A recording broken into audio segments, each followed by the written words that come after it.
don't need to add any outtakes, huh? Okay, so we're still in the Acts of the Apostles. We have not jumped into church history yet.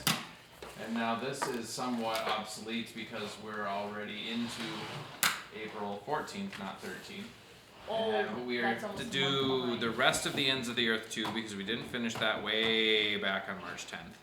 And we didn't do Paul's ministry post the book of Acts. So tonight, if I have this updated correctly, we're going to touch on the book of Acts a little bit more, and then we're going to hit a lot of epistles.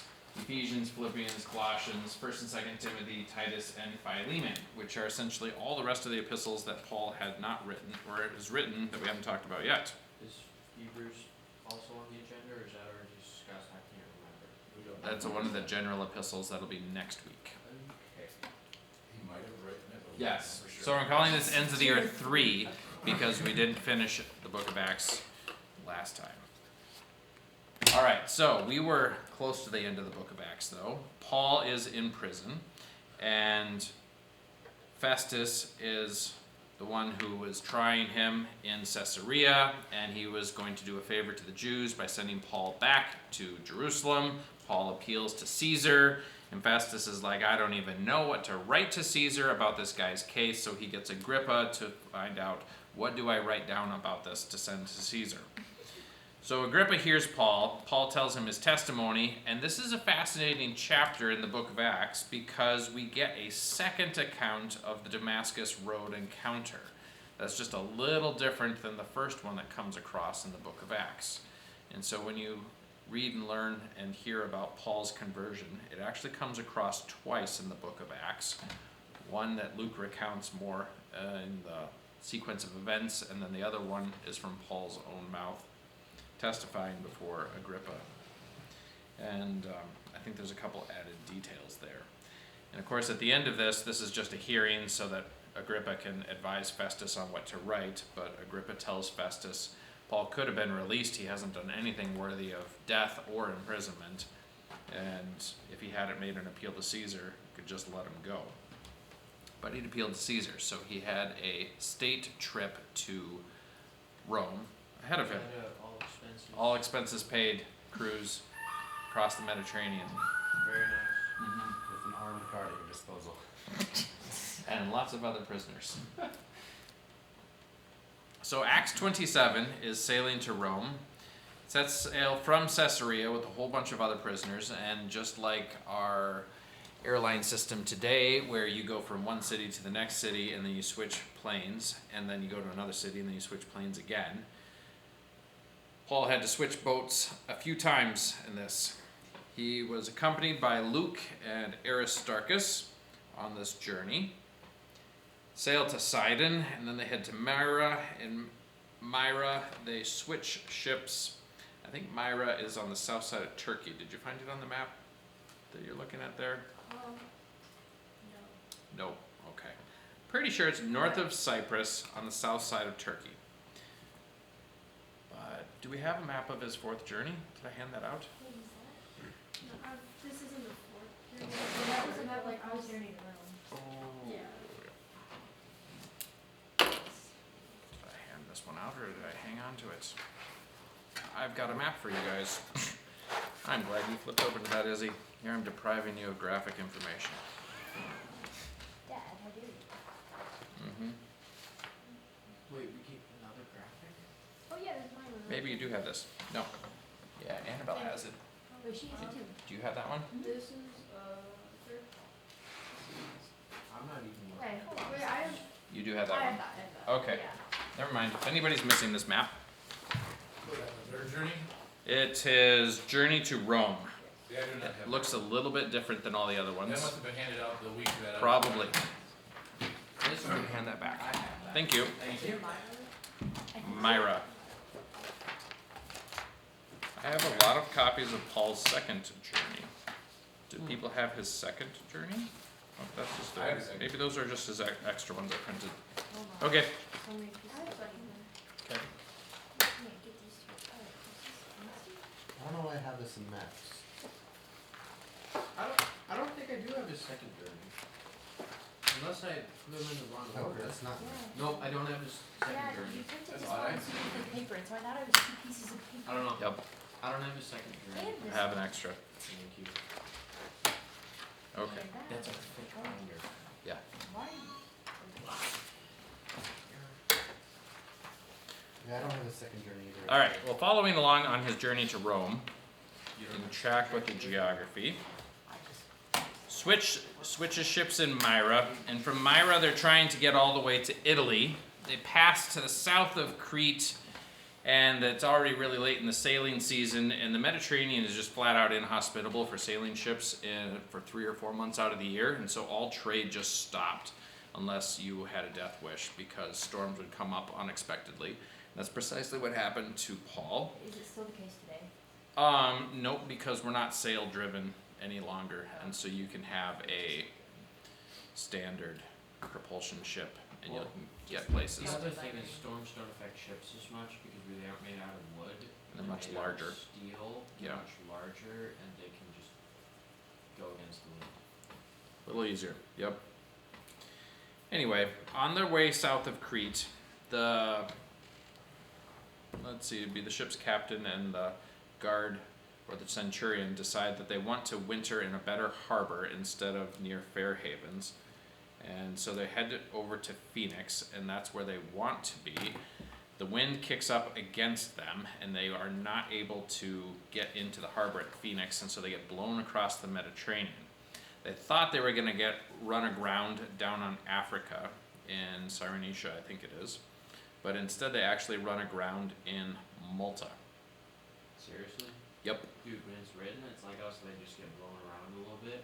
But when you see the visual, like, holy crap. Yep, it was 14 days they were blown across the Mediterranean, going from Crete to Malta. What are the odds that they get blown into that tiny island? Yeah, exactly. Tiny, small island. And the thing that I think is amazing is that the sailors sensed that they were approaching land. Like, how do sailors sense that they're approaching land? Air Spent a smells lot of different. time in I the know. water. They take a sounding, they take another sounding, and realize we're getting shallower. They know how to verify that sense that they have. And sure enough, they are heading towards land, and they don't want to crash. They end up getting smashed into a sandbar, I think, and so then the waves pound the back of the ship and break it up. Nobody dies, which is amazing. And They all swim to shore. Hmm? Then Yep, they all swim to shore. float to shore. Isn't that the one where it's like anybody can swim, go, and then Yep. people that can? Yeah, that one's also illustrated well on the. Yes, I always Mhm. think of that children's illustration. Bible. Yeah. So they get ashore, they get a fire going, the locals start crowding around them, and a viper jumps out of the fire and bites Paul on the hand. And this is fulfillment of that verse in Mark where it says they shall be, or handle poisonous snakes and not die. All the locals expect that Paul is going to swell up and die from this viper, and he doesn't. And then they decide he must be a god, which he decides he's not. And he stays there in Malta for 3 months, and this is the winter of 62-63 AD. Don't they decide that he's Hermes and one of his. That was a different place. Oh. That was, a couple times that Paul was called a god Wow. in his ministry. He didn't let it get to his head. So, spring of 63, when sailing is safe again, they pick up another ship. So, this is his third ship, I think. And they sail from Malta to Puteoli. And from there, he gets up to Rome. I think he walks a chunk of that distance, though. And he ends up living in Rome by himself with a soldier guarding him. And when he first arrives there, Paul calls for all the local Jewish leaders. He meets with them, arranges a day for them to gather everybody in the Jewish community together. And he spends the whole day preaching to them. Many of them don't believe, but some of them do believe, which is pretty typical of Paul everywhere. And then, ending the book of Acts. I'm not keeping up here, goodness gracious. I'm really rusty. So we end the book of Acts with Paul living under house arrest, and he's preaching to anybody who comes to him. And he's there for 2 years awaiting trial, and the book ends without him actually having had his trial. That's It's very anticlimactic, yes. in the The flannel graph was today was what we were just about to cover. Dan's like, when is he gonna die? That was so hilarious. Yep. So if you ever received a life sentence, just appeal to Caesar and you'd get another few years added to your life. Yeah. It almost Yeah. like, the way the act stands, it almost like it, and they live happily ever after. Right. They did it, but that kind of has that ending. Yep. Yeah. All right, so he writes the prison epistles while he is in Rome under guard. The first one of those we're going to look at is the book of Ephesians. And this one gets delivered to the city of Ephesus, or to the church in Ephesus, I should say, by a guy by the name of Tychicus. And one of the things that's noteworthy of the book of Ephesians is Paul does not correct the church in Ephesus in any way. If you read 1st and 2nd Corinthians, there's no shortage of corrections and exhortations. Galatians, he's sorting out their gospel because they took on a false one of works. Colossians, he's correcting some false teaching there. Not the book of Ephesians. So is that like his baby child, or is there just nothing wrong? There's just presumably nothing wrong. Dang. Corinth was his baby child. Oh, Wait. okay. Wait, what? Just using his term. He corrected Corinth over and over in those books though. So a few of the topics in the book of Ephesians are how salvation is by faith and not by works. He also summarizes the fivefold ministry gifts, which is apostles, prophets, evangelists, pastors, and teachers. And then he looks at the various different human relationships we have: wives and husbands, parents and children, slaves and masters, which today is more comparable to employees and employers. Yeah. That is a really quick summary of the book of Ephesians. Wait, Yeah, hold on. it's amazing how quickly you can talk and how slowly you can write.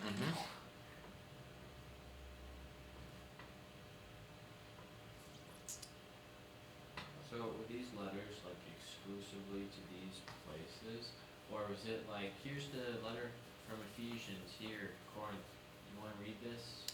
We got the latest scoop on Paul. I will address that in 2 slides. Okay, sounds good.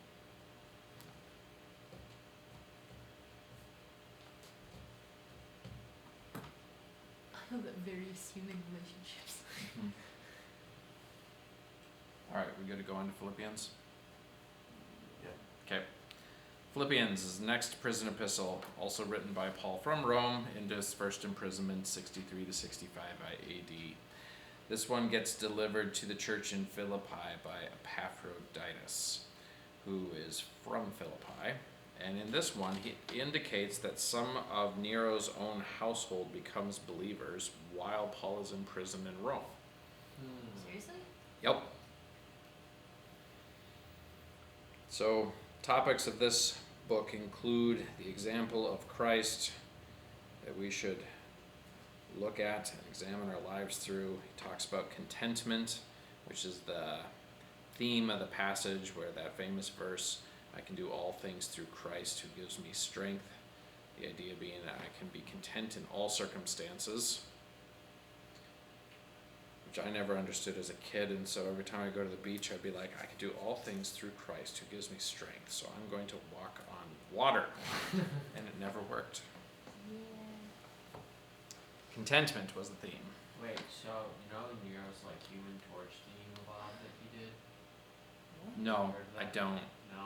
No, Okay. let's not bring that one up. Oh, okay. So the other thing Paul writes this letter for is to give thanks to the church in Philippi for a gift that they sent to him. They helped supply some of his needs. They sent that gift by Epaphroditus, I believe. He then returned to the church in Philippi with a letter.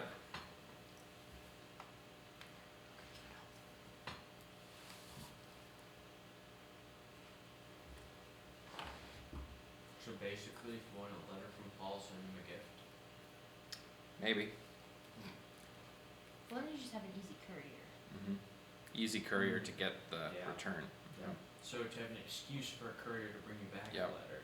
The Roman mail system was much less suitable than ours today. But they had good roads. They had a mail Yep. system. They had good He had roads. someone to run the road. All right, so the book of Colossians is the next prison epistle. This one was written by Paul again from Rome. This was also delivered by Tychicus. Interesting thing is that there's no record of Paul ever having visited the city of Colossae. But if you remember when Paul was in Ephesus, it says the whole province of Asia heard the gospel. That would be inclusive of Colossae. And so it is quite possible that this guy Epaphras had heard the gospel in the days of Paul when he was in Ephesus and had taken it to Colossae and started a church there that he was then the leader of, and the church in Colossae got run askew on a false doctrine that he brought to Paul's attention so that Paul could address it, and that's one of the points of the letter. And one of the things he addresses is false teachers of legalism. But otherwise, the book of Colossians has some stark similarities to the book of Ephesians. It talks about a lot of the same human relationships between slaves and masters, parents and children, and husbands and wives and such. So there's a lot of overlap actually between those two letters. They're delivered by the same person, so Paul was probably in the same state of mind when he was writing these two letters. Similar themes. And Micaiah asked about other ones. There's a reference in the book of Colossians to a letter that Paul wrote to the church in Laodicea. That one is not extant. We don't know what he wrote. But he said, be sure that you read the letter that I sent to the church in Laodicea, and have your letter read to the church in Laodicea, and also in Hierapolis. Those were 3 cities that were in a really close quarters of each other, and so they were supposed to share their letters around. So the epistle to the church in Laodicea actually used to be a book in the New Testament for about 1,300 years, and then in 1350-ish roughly, they decided that it is not actually an authentic letter from Paul. What some clever person had done is they copy and pasted about 15 or 16 verses from Paul's other letters all into a single one, and then changed a few names and places so it was addressed to the church in Laodicea, and then it has the same thing, make sure this letter gets read in the church in Colossae, and so forth. And so if you look at it, there's absolutely nothing original in that letter that's not found somewhere else in the New Testament. It's just a copy and paste job. And so that's why they deemed it to be not authentic.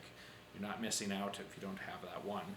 But the interesting thing is that if you look at old versions of the Bible, you'll find the epistle to the church in Laodicea. But it has not been around for about 750 years. So if you come across a version of the Bible that you can read that has it, that would be something else. This is almost a millennium old. Yeah. That's actually quite good timing though, because that's right before the printing press, Mm-hmm. so they weren't widespread. Yeah, just before the printing press, they got that one weeded out. So was that like a huge thing that was addressed, or is it just like, okay, we're just not going to read from that at church anymore? I'm not sure how big of a deal it was when they edited that one out. It did not like that. And like it would be in the Catholic Church, so it would have mostly only been the priests and bishops that would have had an issue because the masses weren't literate and so they didn't read. Plus it's all in Latin, wasn't it? And it was in Latin, yeah. And I'm not sure what the Greek Orthodox Church did about that. Where'd it go? All right, next prison epistle, Philemon.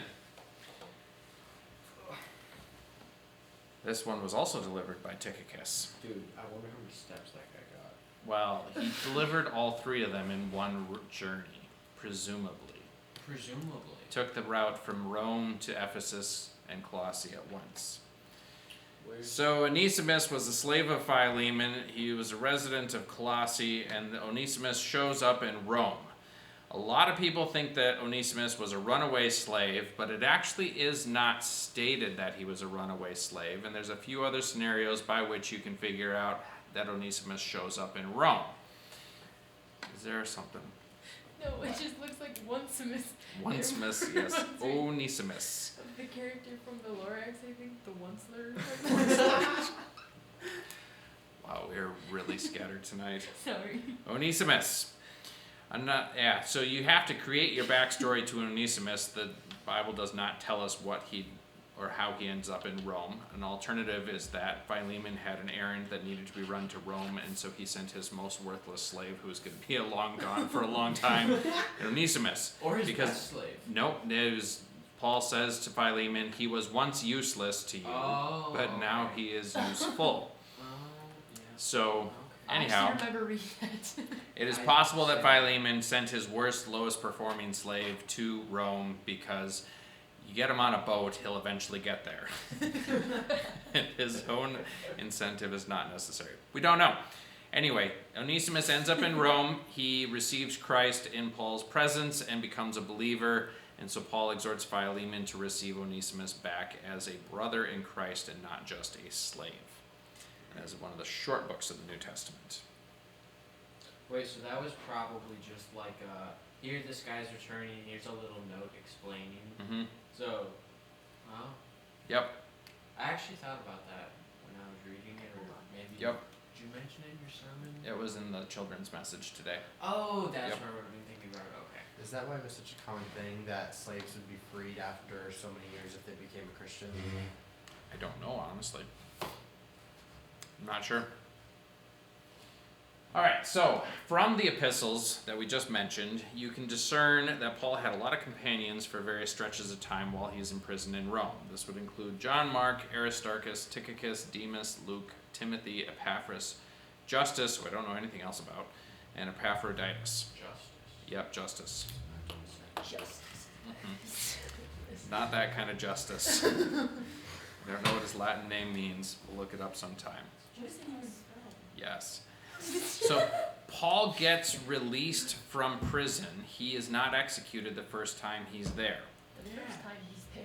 Yep. And so he gets released, and this is not recorded at all after the book of Acts, but you can piece together some of what Paul did, and we also know some of his intentions, and I'll differentiate between his intentions and what we know he actually did. So, going back in time, remember Paul was in Corinth when he wrote the book of Romans. This was during his third journey. While he's writing that, he says, "But now, since I no longer have any room for work in these regions," because he'd shared the gospel largely through all of Greece and Macedonia, "and since I have longed for many years to come to you, I hope to see you in passing as I go to Spain, and to be helped on my journey there by you once I have enjoyed your company for a while. At present, however, I'm going to Jerusalem, bringing aid to the saints." And so that was in reference to his journey to Jerusalem, where he ends up in prison. And he does get to Rome, just not of his own volition and of his free will. I was gonna ask, do you reckon that Paul was like in his trial and he's like, okay, there's a small chance I get executed for some reason for this. Why don't I just appeal to Caesar and then I get an all expenses paid trip to Rome where I want to go anyways? He didn't want to go to Jerusalem and get ambushed on the way to Jerusalem. That's right. He was avoiding certain death by That's appealing right. to Caesar when he appealed to Caesar. And then could you go back a slide so I can write down the rest of these complaints? Okay. I just have like 3 more. Alright, so long before he's in prison, he's intending to go to Rome. We do know he made it to Rome. We also hear, though, that he's intending to go to Spain. We don't know if he made it to Spain. We know he wanted to go there. We have absolutely no record that he actually got there. Do you think they spoke Spanish in Spain? Latin still. Yep. Many languages. Okay, did you get your names? I did. Okay. I didn't get my notes. So while he's in prison, he writes the book of Philippians, and he says here to the Philippians, "But you know Timothy's proven worth, how as a son with a father he has served with me with the gospel. I hope therefore to send him just as soon as I see how it will go with me, and I trust in the Lord that surely I myself will come also." So I believe Timothy did get sent to Philippi, and Paul is intending to go back to visit Philippi. Not sure if he made it there necessarily either. Dude, he has a lot of intentions. Yes, he has intentions. Also in Philemon, he says, "At the same time, prepare a guest room for me." This would be in Colossae, "for I'm hoping that through your prayers I will be graciously given to you." So we also hear in this letter he intended to go visit Colossae. Now what we do know he did comes across in some of his other letters. This is that he gets released, This is recorded in 2 Timothy. It says that my first defense, his first defense in Rome, is that no one came to stand by me, but all deserted me. May it not be charged against them. Is that all his friends, like all the guys who were with him, or what? Cause like, Presumably, but a lot of them had been sent away. Some of them may have been present, but not able to go forward. I don't know. Not exactly sure what he's referring to there. He's not holding it against them, though. Because he says, may it not be charged against them. It says, but the Lord stood by me and strengthened me, so that through me the message might be fully proclaimed and all the Gentiles might hear it. So I was rescued from the lion's mouth. And that seems really cryptic, but I did a little bit of research because I was trying to figure out how Paul actually met his demise. I formerly thought and had been believed and been taught many times that Paul goes to Rome and then he gets executed there after being in prison. But then I realized I couldn't put all the rest of the epistles together right. And so I dug back to the very first church historian who wrote his book in about 325 AD. So this is way back, by Eusebius. And I found his comment on this because he started in the book of Acts and then kept going forward. And he says, there's an old ancient tradition. I'm like, dude, you're the first church historian and you're referencing an old tradition. But he explained that the early church believers, which would be the ones of the 2nd century, believed that what Paul meant in 2 Timothy here is that he was tried before Nero and released. And that's... I trust the guys from year 100 and 199. Sure. But anyway, assuming that that is the correct interpretation of those passages, the rest of his epistles make a lot more sense. And we'll look at that here. So one of his other traveling companions was Titus. And we haven't mentioned him much, but Titus was somebody Paul was looking for in Troas. He didn't find him in Troas, and so we went over to Macedonia to try and hunt Titus down there too. He wasn't as much one of his disciples like Timothy or Aristarchus or Luke were, but he was another ministry companion, similar to like Apollos, who was going places. Anyway, so in Titus 1, verses 4 and 5, he says to Titus, my true child in a common faith, grace and peace from God the Father and Christ Jesus our Savior. This is why I left you in Crete, so that you might put what remained into order and appoint elders in every town as I directed you. Now think about all of Paul's travels that we've had so far, that we've learned about. When was Paul ever in Crete that he could have left Titus there? Well, he was there when he got run aground, or almost not run. He was there on his way to Rome. He was south of Crete. He never made a landfall there. Really? Yeah, he was not on, or he never went ashore. Was that when he They didn't make it to Fairhaven? They were there, they were in the boat there. Okay. I don't believe they went ashore. And also Titus was not traveling with him on the way to Rome. A few other people were. Third, So you just threw him overboard, threw him over there. Right, exactly. Or maybe you snuck off ship. Right. And so the thing that is completely missing from the Acts record of Paul sailing to Rome, going past Crete, is any evidence that Paul had ministered in Crete long enough to establish churches, whereby he would then have to leave Titus there to appoint elders in those churches. In every town. Right. Which makes you seem like you were there for a good little bit. Good little bit, precisely.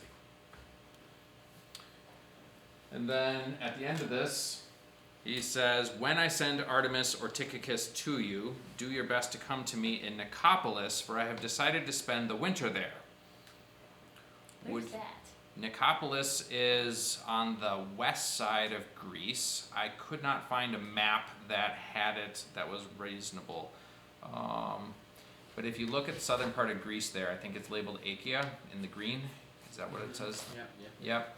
So there's that big water inlet on the west side, I believe. Yep. Yep. And just to the north of that is a city called Nicopolis. Still in the green before you get up to yellow. That is where Nicopolis So like is. north of Delphi? Yep. North of Delphi? North, On the west on the of shore Oh, to the yeah. west Also of like the where D. I kind of touched. Yep, gotcha. Yep, I think so. Okay. Yep. Very nice. Yep, to the west of the D in Delphi. That's where Nicopolis is. I was trying to find a good map that had all this stuff in it, but I could not find one. Okay, so this is the other thing that points to this being a very different journey, is that Paul, when he left Crete, was getting blown over towards Malta, and he was not intending to winter in Nicopolis, because he wasn't free to make those types of decisions. Yep.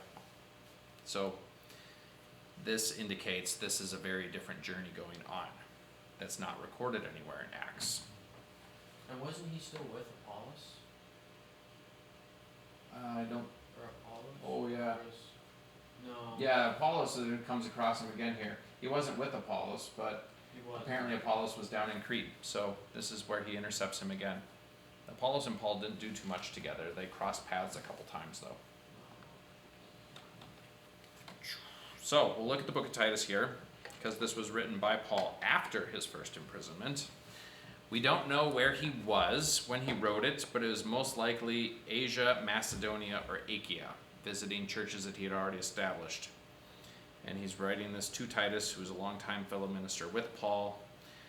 This is sometimes referred to as a pastoral epistle, because he talks about the qualifications for church elders. He's writing to another minister of the gospel like himself.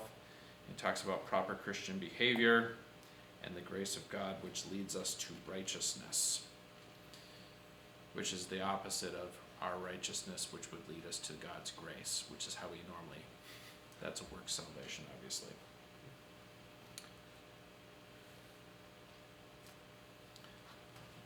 So that's one of those epistles that is clearly written after he was in Rome once. Moving on to 1 Timothy, he has this little snippet here. At the very beginning of the book, he says to Timothy, "As I urged you when I was going to Macedonia, remain at Ephesus so that you may charge certain persons not to teach any different doctrine." And one of the key things here is that in all of his other journeys, Paul never was in Ephesus heading towards Macedonia, leaving Timothy behind in Ephesus. He went the opposite direction a few times from Macedonia to Ephesus.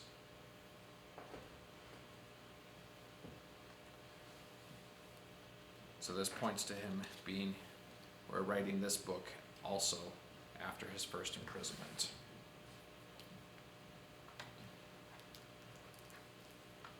First Timothy is one of the other pastoral epistles. Paul probably wrote this from Macedonia, possibly Achaia. Writes it to Timothy. Once again, he covers some topics of church leadership, overseers, and deacons, and he addresses some false teaching that was getting prevalent in the church in Ephesus.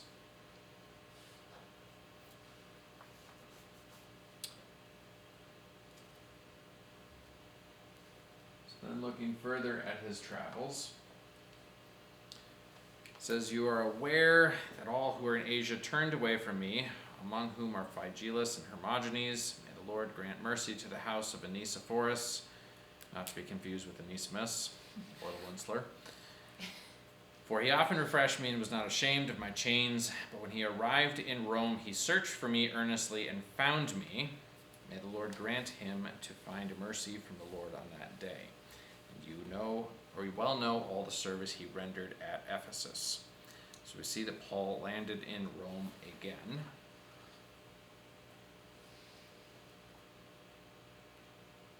And that's where he's writing the book from. He says to Timothy, "Do your best to come to me soon, for Demas, in love with this present world, has deserted me and gone to Thessalonica." And Demas had been with Paul and had favorable reviews in other epistles. At the end here, he gets a negative mark from Paul. Crescens has gone to Galatia, Titus to Dalmatia. Notice there's nothing negative that Paul is saying about those two guys. He just is telling us where they're at. Titus going to Dalmatia actually is taking the gospel where it has not ever been. Luke alone is with me. He tells Titus or Timothy to get Mark and bring him with you, for he is very useful to me for ministry. Remember, that's a very different opinion than Paul had of John Mark earlier I was gonna when say, is he that and the Barnabas split ways. Yes, that's the same Mark. Okay. So Where's Dalmatia? Barnabas restored John Mark to ministry and trained him up and made him much more reliable. Is Dalmatia on this map, or? Yeah, where is that? North of the yellow zone. It's up here. Yeah, so Macedonia's maybe a little larger on that map than reality would be. It would be in the neighborhood of the MAC of Macedonia. So that is Dalmatia. Let's see. It says Tychicus I have sent to Ephesus. See, Tychicus went from Rome to Ephesus several times. It says, when you come, bring the cloak that I left with Carpus at Troas, which implies that Paul had been in Troas in between his imprisonments. That must have been a mighty fine cloak. I was gonna Yep. say, effectively, there's just a cloak. Also the books, and above all, the parchments. Interesting. Jumping forward, he says, greet Prisca and Aquila. That would be Priscilla. Prisca is the short version. And the household of Onesiphorus. Erastus remained in Corinth. Erastus was the director of public works in Corinth. He got elected to that position. And one of the ways that you would get people to vote for you is that you would, out of your own pocket, pay for some public advancement and piece of infrastructure. And so Erastus paved a section of the forum in Corinth, and his name is inscribed in there, Erastus, Director of Public Works, and it's still there to this day, and he's mentioned in the Bible. And it says, I left Trophimus, who was ill at Miletus, so that's another place that Paul was after or between his imprisonments. So if you want to piece the dots together here on your map, we know that after his first imprisonment, Paul was in Crete, Miletus, Ephesus, Troas, and Macedonia. And he intended to get to Nicopolis. We don't know if he got there or not.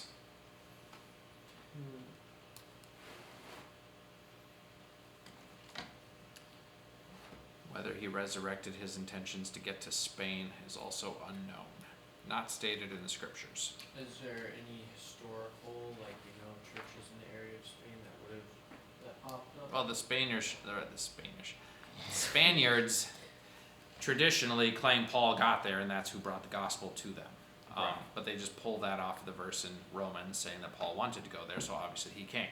But there's no record saying that he actually got there. So it's just a tradition of wishful thinking, I guess you could say. We don't know. Maybe he did, maybe he didn't.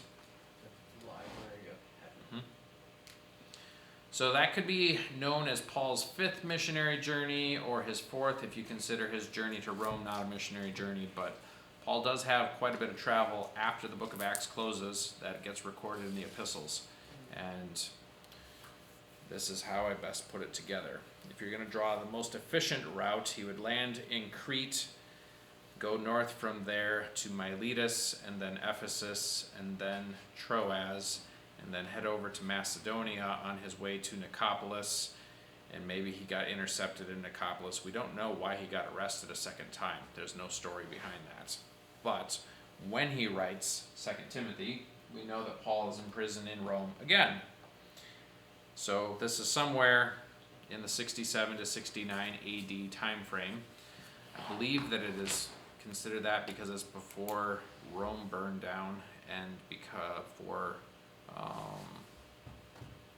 Jerusalem was sacked by the Romans. There's no reference in the New Testament to Jerusalem getting sacked. Wait, Rome was burned down? Yeah, while Nero was emperor, Rome burned. I don't remember what year that took place. Like 81 or 89 or something? I'm not sure. Off the top of my head. Sometime. We'll look it up. Anyway, so he's writing to Timothy, who's still in Ephesus. He encourages Timothy. He talks about the godlessness that's coming in the last days, and he invites Timothy to visit him in Rome. We don't know if Timothy gets to him or not, but the letter that Timothy received is extant. The last words of Paul are these ones recorded. Do your best to come to me before winter. Eubulus sends greetings to you, as do Pudens and Linus and Claudia and all the brothers. The Lord be with your spirit. Grace be with you. And sometime after that, Paul was executed according to the church traditions in the city of Rome. That's not really disputed, it's just not recorded in the scriptures, so it's a slightly different level of historical authenticity. If that makes sense. But almost, I don't know of anybody who claims Paul was not executed in Rome, so. What did you mean, the godlessness and the last days? Well, he's talking about the end of the age and how there will be a godlessness that arises in it. I looked So- at this I was God's wondering if it was witness. like his last days, if he was. Not his last days, the last days of the age. Got it. He's talking about the end of the age and the godlessness that will come. Dude, literally everyone's talking about the end of the age. Yep, everybody was talking about it in the New Testament period too, and Peter and John and Paul all seemed to think they were on the cusp of it. Really ironic. Really ironic, and yep, we are still here. But it's a couple weeks before we get to the book of Revelation ourselves. Even So, though we're all reading it currently. yeah, the readings got timed for a different thing here. Different way of getting here. So I think you have readings for the whole next week, and I'll get a new reading sheet out to you for the last 4 weeks. Does anybody have any questions about the end of Paul's ministry? Is there a tradition as to how he was executed? Like I know Peter, everyone's like he was crucified upside down or something. Is there a tradition for how Paul was executed, or is it probably? I'm sure there is one. I don't know what it I is. had heard based on the fact that he was a Roman citizen, that he was given a quick painless death, which is usually meant by Beheading. with a sword. Yeah. Right. Was usually how they did with Roman citizens, were because, and so it's, I know that's, I heard that because he was a Roman citizen, it's believed that he was beheaded with a sword. Yeah. I mean that's logical. Mm-hmm. Funny that that's considered relatively quick and painless. I mean, I They guess. upgraded that with the whatchamacallit. Guillotine. Yeah. That's not Compared to a good. crucifixion, Yes. yes, quick and reasonably painless. So, all right, let's go ahead and stop What is that. the less